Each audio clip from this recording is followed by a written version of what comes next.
Sitting cross-legged in a forest, a monk contemplated on disintegration of the bodies and fickleness of thoughts.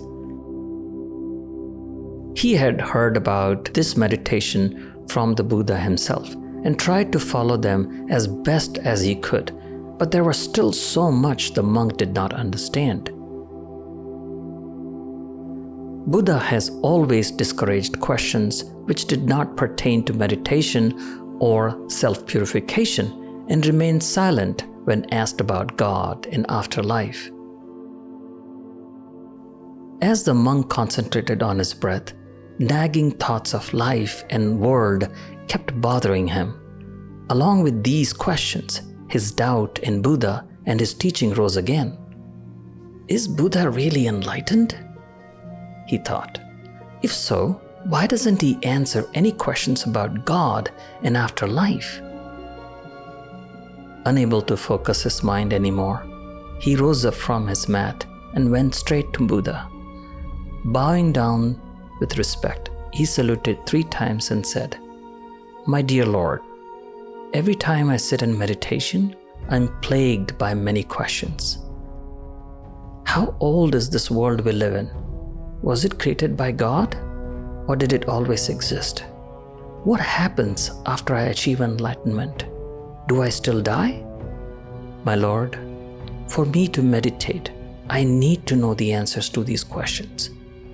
If you don't know the answers, then I have no use for your training. I will go and seek another teacher." Saying this, he folded his hands and gazed at Buddha.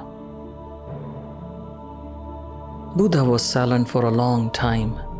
Finally, he opened his eyes from his deep meditation, looked at the monk and said,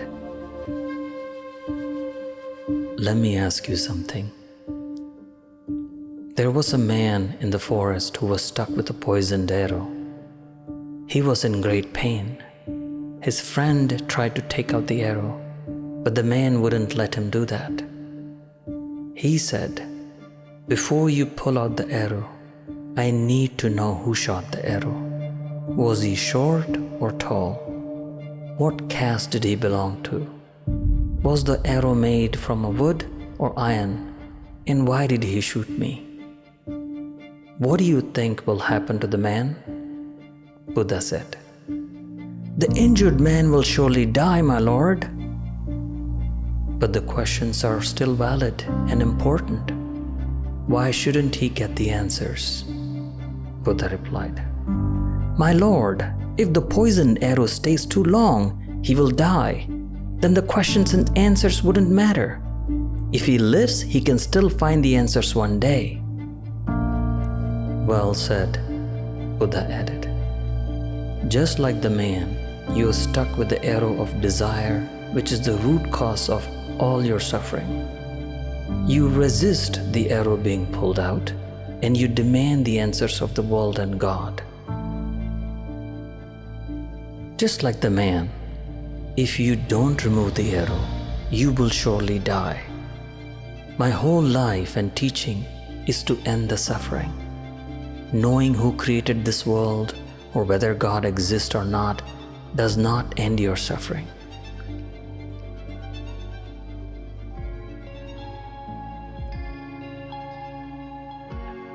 Keep your focus on before it's too late." Saying this, the Buddha closed his eyes. The monk rose from his mat, saluted him 3 times and went back to his hut and sat back in meditation. He reflected back on what Buddha said, then smiled gently and folded his hands in reverence of the compassionate Buddha, closed his eyes and concentrated on his breath.